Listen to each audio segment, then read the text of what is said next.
नमस्कार, आप देख रहे हैं टीपीवी न्यूज और मैं हूं आपके साथ अश्विनी सरोही। बुलेटिन की शुरुआत करेंगे इस वक्त की बड़ी खबरों के साथ। सामुदायिक स्वास्थ्य केंद्र पीपल खूंट पर प्रधानमंत्री सुरक्षित मातृत्व अभियान का आयोजन किया गया, जिसमें कुल 266 महिलाओं ने भाग लिया।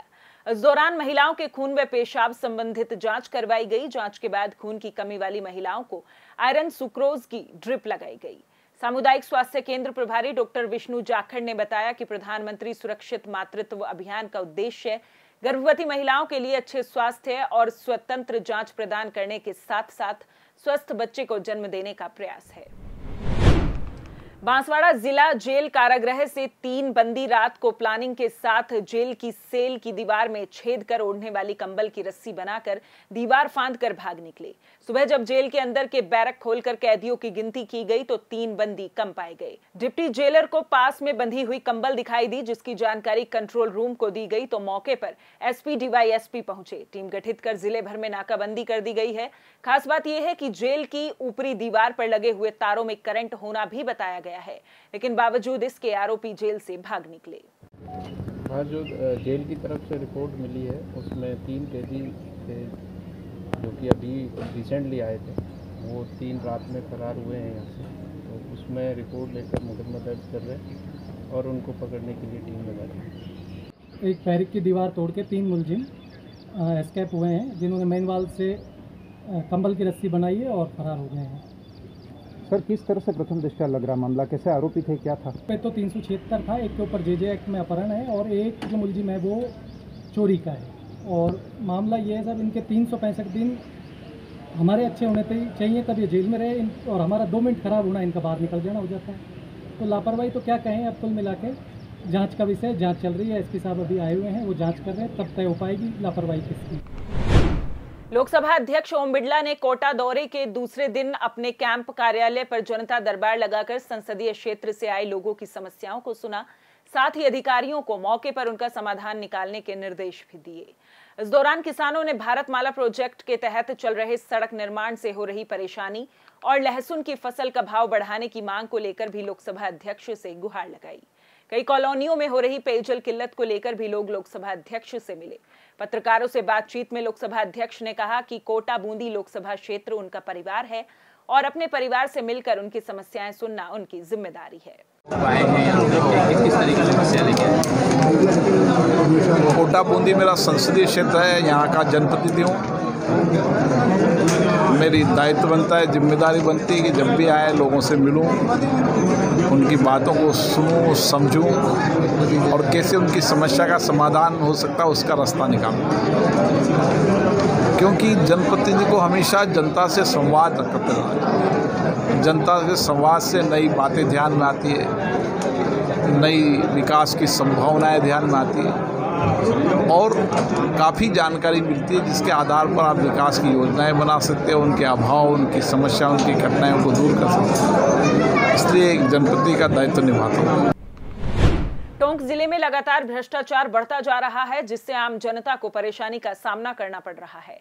भ्रष्टाचार से परेशान लोगों ने कलेक्टर का दरवाजा खटखटाया, जहां एक तरफ एसीबी भ्रष्ट अधिकारियों के खिलाफ कार्रवाई कर रही है और लोगों को जागरूकता के लिए कार्यशाला आयोजित कर रही है, तो वहीं दूसरी ओर जिला परिवहन विभाग भ्रष्टाचार के मामले में सबसे आगे चल रहा है।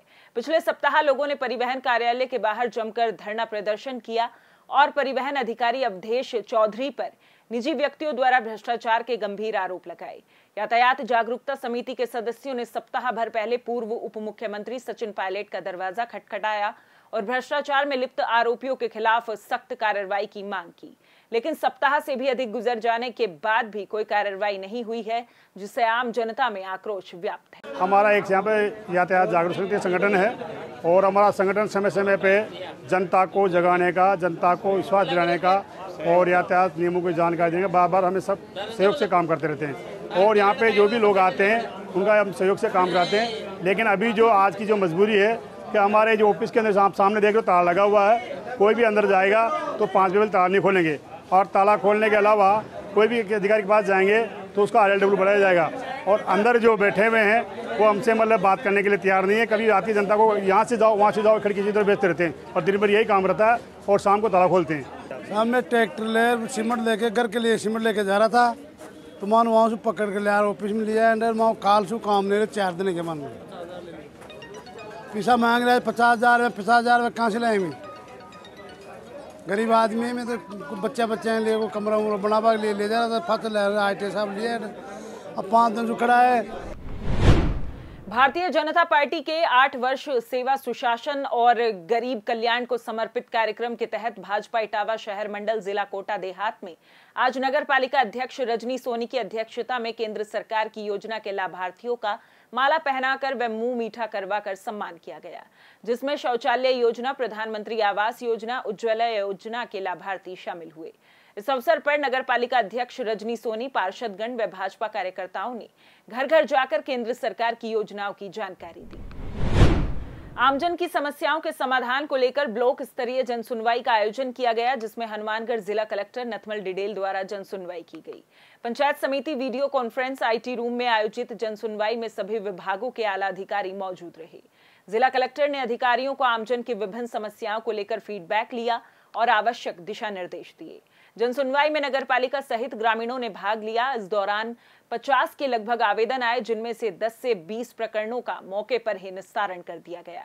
शेष प्रकरणों के नियमानुसार जल्द से जल्द निस्तारण करने के लिए अधिकारियों को पाबंद किया गया। हाँ सर बताइए।